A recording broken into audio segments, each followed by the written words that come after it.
Agora que você já leu bastante sobre o seu tema de pesquisa, já tem claramente estabelecido o seu problema, os seus objetivos, já consolidou a sua metodologia no item material e métodos, você pode começar a pensar a escrever o texto da sua introdução.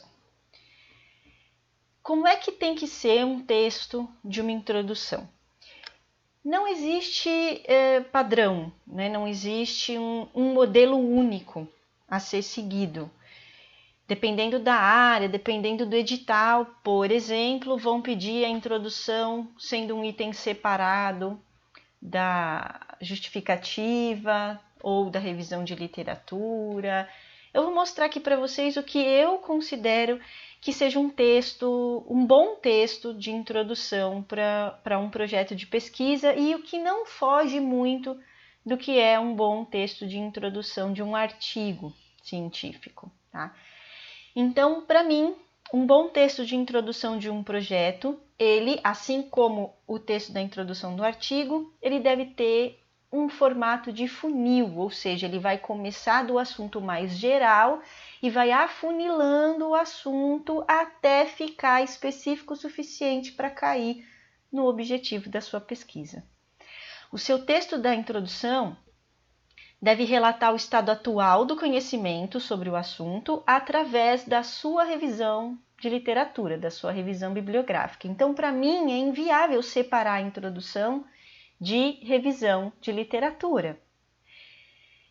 Esse texto ou essa revisão, ela não precisa ser exaustiva, ou seja, eu vou colocar tudo o que se sabe sobre o assunto, eu vou escrever todos os artigos, sobre todos os artigos que eu achei, tá?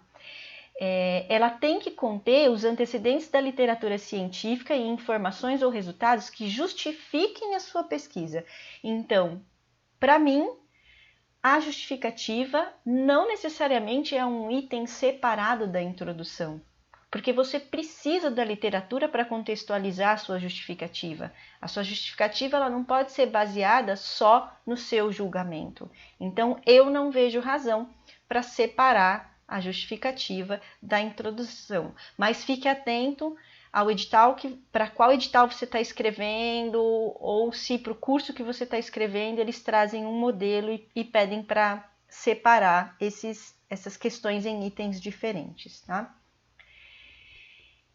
Você não pode esquecer que é na introdução que você vai apresentar o problema a ser estudado e a sua relevância científica, mesmo que você escolha colocar esta justificativa como um item separado, a sua introdução já tem que ser suficiente para apontar essa relevância. Qual é o caminho que a sua introdução vai percorrer? Então, ela tem que deixar claro qual é o seu problema de pesquisa. Você tem que contextualizar esse problema de pesquisa em relação ao que já se sabe sobre esse assunto, ou seja, trazendo as referências da literatura que você levantou na sua revisão de literatura. Você tem que trazer elementos e informações que apontem a justificativa, a relevância desse problema. Tá? E se você precisar colocar algumas definições importantes para um bom entendimento do seu problema de pesquisa ou para relevância, para um bom entendimento da relevância da sua pesquisa, você também pode fazer isso no seu texto de introdução. Então, a diferença do texto de introdução de um artigo científico para um projeto é que a introdução do projeto, ela pode ser um pouco mais abrangente, ela pode trazer um pouco mais de informação, mas sempre nesse sentido, sempre no sentido de contextualizar de colocar o seu problema, apresentar o seu problema, contextualizar em relação ao que já se sabe, apresentar as definições somente necessárias, estritamente necessárias, para se entender o que você está querendo dizer, tá? E apresentar informações que mostrem a relevância deste seu problema de pesquisa. Por que eu digo que para mim é a mesma coisa, né? Introdução, revisão de literatura e justificativa deveria aparecer tudo no mesmo item. Porque são itens que não são baseados no seu julgamento, pura e simplesmente. Eles precisam ser baseados na literatura científica. E aqui eu trago um exemplo para vocês do que a FAPESP, né, a Fundação de Amparo à Pesquisa do Estado de São Paulo, que é um dos maiores órgãos de fomento de pesquisa, posso dizer, do país, né, o maior do Estado de São Paulo com certeza, o que ele pede como modelo de projeto de pesquisa? Ele não pede uma introdução. Ele não pede item de revisão de literatura. Ele pede o enunciado do problema. E no enunciado do problema você vai ter que conseguir responder essas perguntas. Qual será o problema tratado pelo projeto e qual a sua importância? Qual será a contribuição para a área se o projeto for bem sucedido? E citar os trabalhos relevantes na área conforme necessário. Então você não precisa colocar na sua introdução todos os textos que você leu durante o processo de escrita do seu projeto de pesquisa. Você vai colocar os que são necessários para contextualizar o assunto, colocar o seu problema, contextualizar o seu problema e mostrar a relevância do seu problema e das suas hipóteses, né? Para situar as suas hipóteses, tá? E aí no item 2 que a FAPESP pede, ela já pede os resultados esperados, que tem a ver com as suas hipóteses, né? O que será criado ou produzido como resultado do projeto proposto. Então, isso é o mais importante quando você apresenta um projeto de pesquisa, né? Qual é o seu problema? Qual é a relevância do seu problema? O que ele tem a ver com o que já foi estudado sobre o assunto? E qual é o passo adiante que você está dando com a realização dessa pesquisa, né? O que será criado ou produzido como resultado do seu projeto. O que eu não aconselho a se fazer num texto de introdução? Discorrer sobre cada variável. Então é muito comum este erro. Eu vou falar sobre efeito do exercício no emagrecimento. Aí primeiro eu vou falar sobre exercício, fico falando tudo sobre exercício. Depois eu vou falar sobre emagrecimento. Aí eu vou falar tudo sobre emagrecimento, explicar o que é, por que acontece, né? Você não precisa ficar discorrendo detalhadamente sobre cada uma das variáveis que você pretende estudar. Tá? Outro erro, ficar discorrendo sobre a população. Você não precisa ficar discorrendo sobre a população. Se a população for algo imprescindível em relação à sua pergunta, ao seu problema de pesquisa, você pode usar um parágrafo para falar sobre isso. Agora, se a população que você vai estudar não é imprescindível para o entendimento do seu problema ou da relevância, você não tem por que ficar discorrendo sobre essa população. Tudo que já se sabe sobre essa população, todas as características dessa população. Outro erro, ficar discorrendo sobre a metodologia. Justificando por que você vai estudar, por que você escolheu essa metodologia, por que ela é boa, por que você não escolheu a outra, e aí você traz estudos que usaram essa metodologia, né, para tentar provar que essa metodologia é bastante usada, ou é válida, ou é adequada. Não é aqui que você vai fazer isso, tá? A não ser que seu trabalho tenha um foco metodológico, que você esteja desenvolvendo uma metodologia nova ou estudando a validade, reprodutibilidade de um determinado teste, você não vai ficar discorrendo sobre metodologia na sua introdução. A questão relacionada à metodologia para justificar o porquê e para mostrar que ela é válida, você vai colocar na própria seção de materiais e métodos, ou mais importante ainda, na sessão de discussão, quando a tua pesquisa estiver pronta e você for escrever lá o seu artigo, o seu TCC, a sua dissertação. Tá?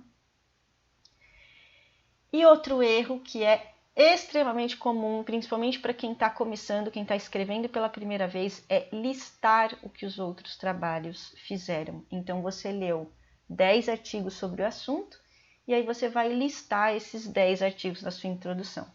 Fulano fez isso, assim, assim, com aquela população e achou tal coisa. Fulano 2 fez de outro jeito e achou não sei o quê. Fulano 3 fez assim, assim, assim, só que dessa vez ele estudou em não sei quem.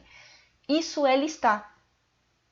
Você não está contextualizando o assunto, você não está contextualizando o seu problema, você simplesmente está listando. Cada frase ou cada parágrafo que você coloca, você está discorrendo sobre um trabalho, né? Então, isso é desnecessário, isso é ruim, isso torna o texto difícil de ler, né? Ele trunca o texto não fica fluido e também não acrescenta em relação ao entendimento do seu problema de pesquisa, da relevância do seu problema, tá? Escrever uma boa introdução não é fácil, e por isso que eu deixo para escrever a introdução no final, quando você já leu bastante sobre o assunto, quando você já pensou bastante sobre a sua pesquisa e você vai ter um pouquinho mais de conhecimento para você começar a escrever esse texto, tá? Pode ser que ele não saia bom da primeira vez que você escreveu, e isso não é um problema. O importante é você conseguir identificar onde estão as falhas e tentar novamente para melhorar. Trouxe aqui um exemplo de uma estrutura, de uma introdução para vocês. Então, vamos supor que essa pesquisa queira verificar a influência da dança na melhora do equilíbrio. Então, primeiro eu vou começar falando sobre o equilíbrio.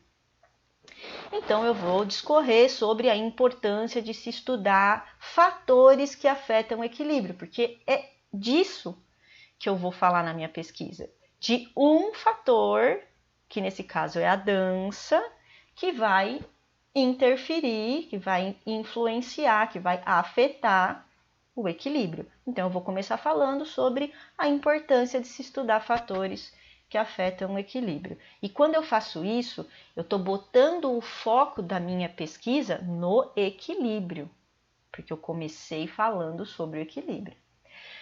Em segundo, eu vou falar sobre a dança. Dentre os diferentes fatores que podem afetar o equilíbrio, por que eu escolhi a dança? O que a dança tem de importante, de diferente, né? Que eu acredito que ela vai influenciar, vai afetar o equilíbrio. E terceiro, eu vou falar por que eu acho que a dança melhora o equilíbrio. Desculpa. Por que a dança melhora e não piora o equilíbrio? Quais são os fatores, quais são os elementos, qual é o conhecimento prévio que tem na literatura, quais são as características da dança que me fazem acreditar que ela vai melhorar o equilíbrio, tá? Então isso aqui é um exemplo, eu poderia construir a minha introdução diferente para este mesmo problema de pesquisa? Poderia. Eu poderia começar falando sobre a dança. Né? Sobre as características da dança, sobre a abrangência, né? E levantar o equilíbrio como um dos fatores que são acometidos pela dança, ou sobre uma das capacidades que a dança é capaz de desenvolver. E aí seria o contrário, eu vou ter que justificar por que eu escolhi o equilíbrio, por que eu acho que o equilíbrio vai sofrer essa influência. Tá? Então, tudo depende do foco que você quer dar para o seu trabalho, é o jeito que você vai construir a sua introdução.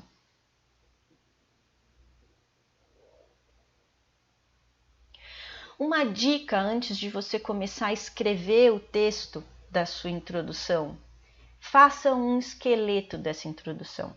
O que é fazer um esqueleto da introdução? É você imaginar o que você vai escrever em cada um dos parágrafos. Você vai falar sobre o que em cada um dos parágrafos. E você já vai inserindo ali, ou apontando ali, quais referências você pode usar para escrever cada um desses parágrafos. A hora que você faz esse esqueleto, você consegue ter uma noção geral de como vai ficar a sua introdução em relação aos assuntos que você está abordando, a ordem que você está colocando esses assuntos, e depois você vai escrever de maneira a amarrar esses assuntos, para não virar também uma lista de trabalhos ou uma lista de parágrafos, né? Onde um parágrafo não conversa com o outro. Então, aqui é hora de retomar o seu fichamento, o seu índice vertebrado, né? Para você relembrar quais são as referências que você levantou, sobre o que cada uma fala, e você vai identificando a partir do seu índice vertebrado qual referência você pode usar em cada um dos parágrafos da tua introdução. Lembra dessa parte que eu abordei num vídeo anterior? No vídeo sobre referencial teórico.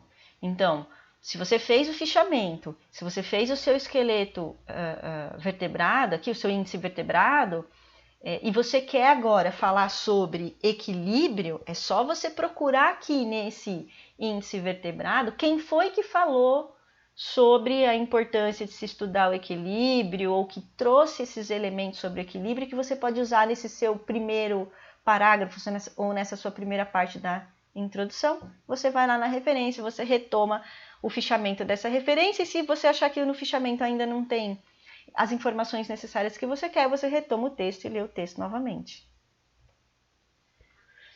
Aqui eu tenho um exemplo do que seria um esqueleto. Então eu vou lá. Primeiro, eu vou falar sobre a definição de equilíbrio e sua importância, e eu listo ali quais foram as referências que eu li que trazem essas informações, para eu retomar, ou se eu já lembrar dos assuntos, para eu poder citar no texto. Segundo, eu vou falar sobre a importância de se estudar fatores que afetam o equilíbrio. Então, eu vou listar aqui as referências que eu li, que trazem informações sobre isso que eu possa usar no meu texto. Terceiro, eu vou falar quais fatores afetam o equilíbrio, e vou botar ali as referências que eu já li sobre esses fatores. E depois, dentre os diferentes fatores, por que eu escolhi a dança e por que eu acho que a dança pode melhorar o equilíbrio. E vou colocando ali as referências. Vamos supor que você, quando faz esse esqueleto, você percebe que você precisa falar de um assunto e que você não tem nenhuma referência sobre isso. Você caça lá no seu fichamento, no seu índice vertebrado, e descobre que você não leu nada sobre esse assunto. Você vai voltar na literatura, você vai buscar novamente na literatura esse assunto, vai buscar textos que te deem suporte para você falar sobre isso. Por isso que eu digo que a revisão de literatura ela tem que acontecer durante todo o processo de escrita do seu projeto de pesquisa e posteriormente durante todo o processo de execução da pesquisa.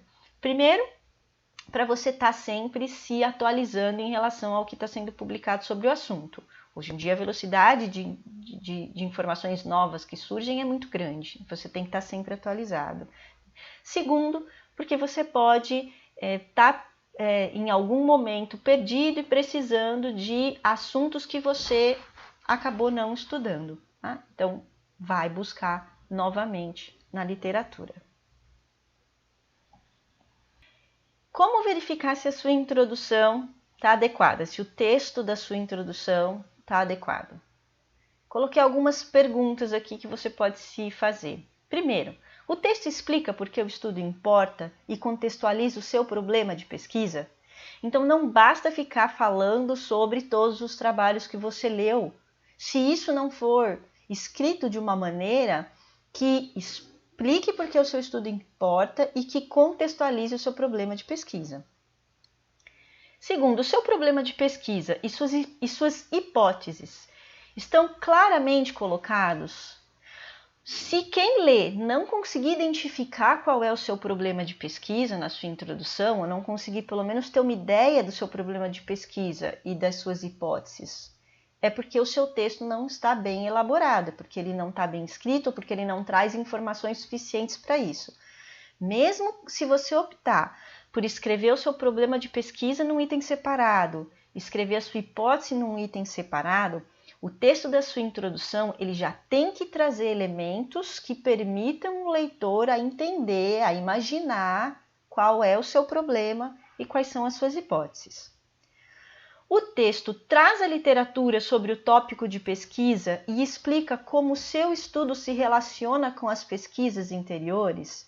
Então, mais uma vez, não adianta só listar os estudos que você leu.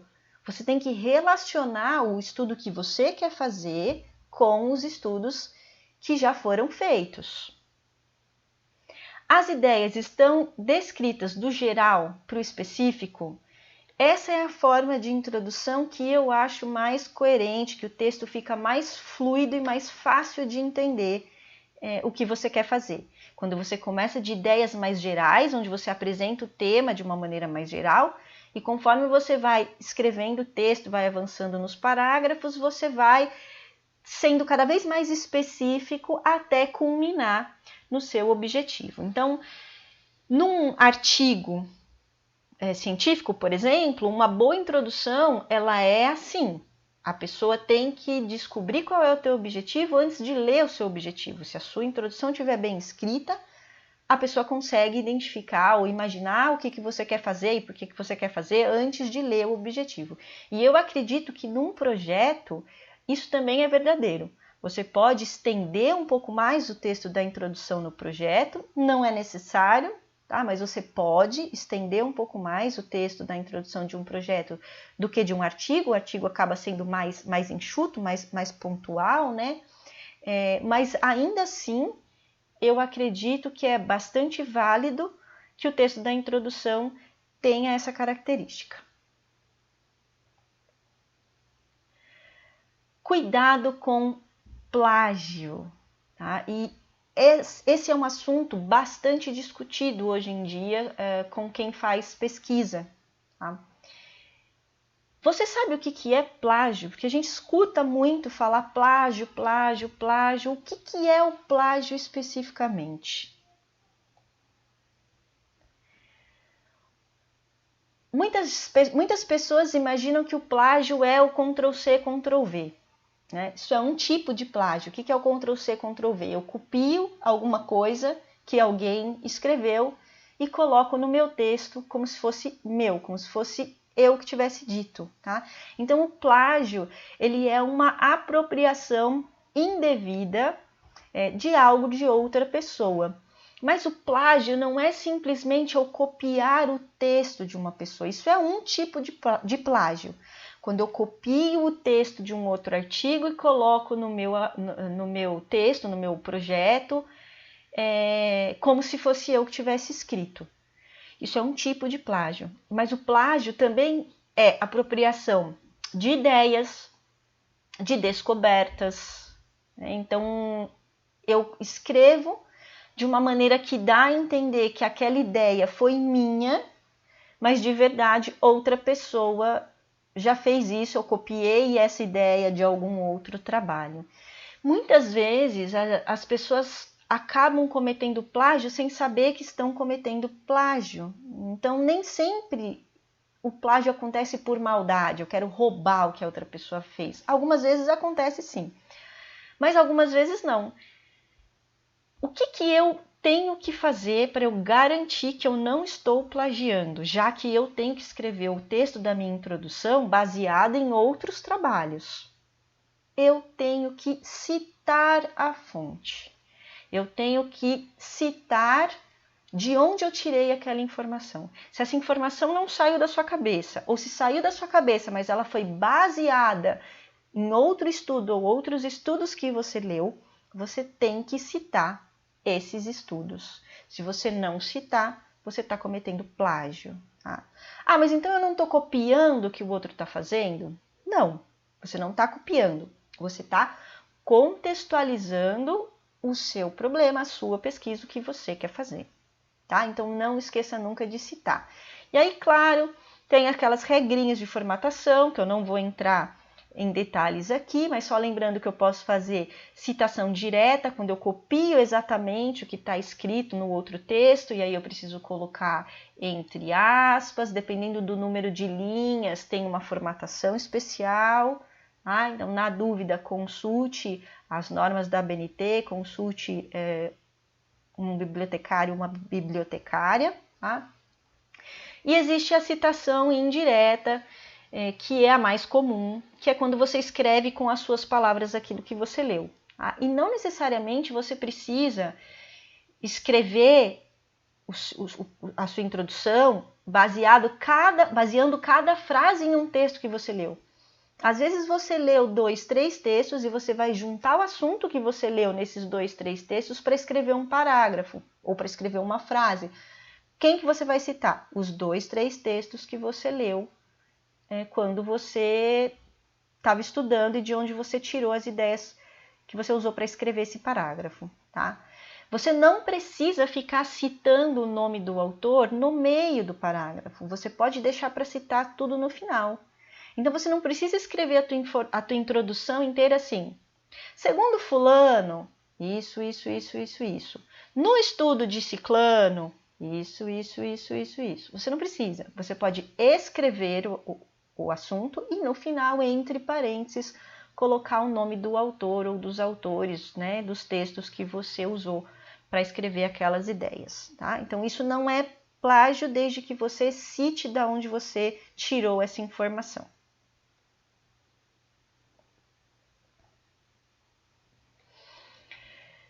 Chegamos então nas referências. Depois que você escreveu a sua introdução, você já sabe quais são as referências que você vai colocar na sua lista. Não esqueça que nesta seção de referências você só vai incluir o que você citou no texto, e por isso que eu coloquei ela aqui nesse vídeo junto com a introdução. Então, a lista de referências que você vai colocar lá no final do seu projeto não é a lista de referências que você usou para estudar. É somente a lista de referências que você citou no seu texto. E aqui, muitas vezes, as pessoas ficam chateadas. Poxa vida, mas eu li tanta coisa, eu estudei tanta coisa e agora eu vou citar só 10 referências porque eu vou listar só 10 referências porque eu só citei 10, então eu vou citar todas para mostrar que eu li bastante. Não precisa, não é necessário. Pense que tudo que você leu foi importante para te trazer conhecimento, para te trazer informações suficientes para você conseguir estruturar o assunto e escrever um bom projeto. Tá? Então, ter 10 referências no final só vai mostrar para quem está lendo que você estudou pouco se o seu projeto estiver ruim.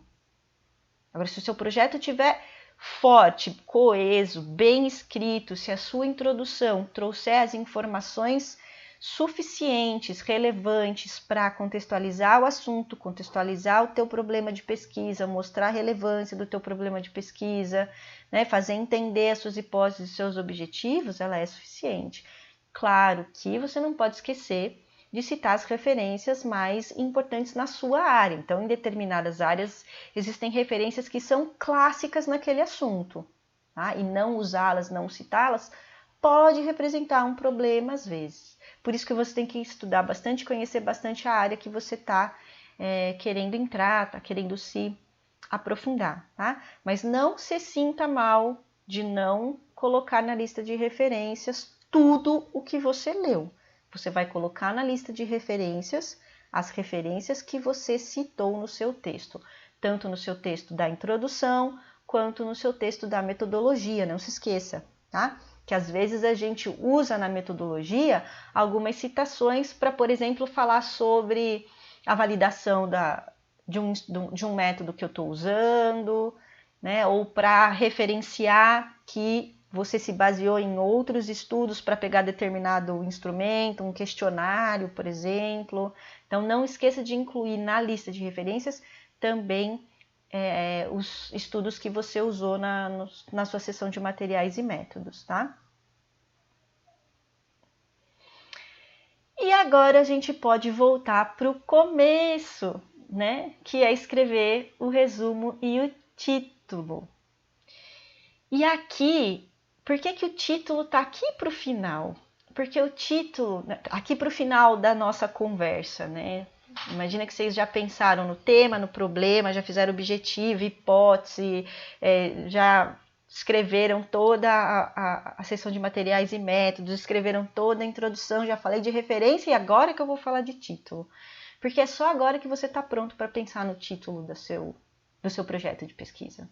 E esse é um outro erro comum. Muita gente começa o projeto pensando no título. A primeira coisa que quer escrever é o título. E não é, o título é a última coisa, porque o título tem que representar o que você vai fazer. E você só está maduro para saber exatamente o que você vai fazer, como você vai fazer agora. Então agora você pode parar e pensar qual é o melhor título para que quem leia entenda sobre o que eu estou falando nesse projeto. Pensa que o título ele é como a manchete de uma reportagem. Tá? Então, agora você pode escrever o seu título. Nunca comece o projeto pelo título. Deixa o título lá para o final. O título e o resumo eles devem ser a última coisa que você vai fazer no seu projeto de pesquisa.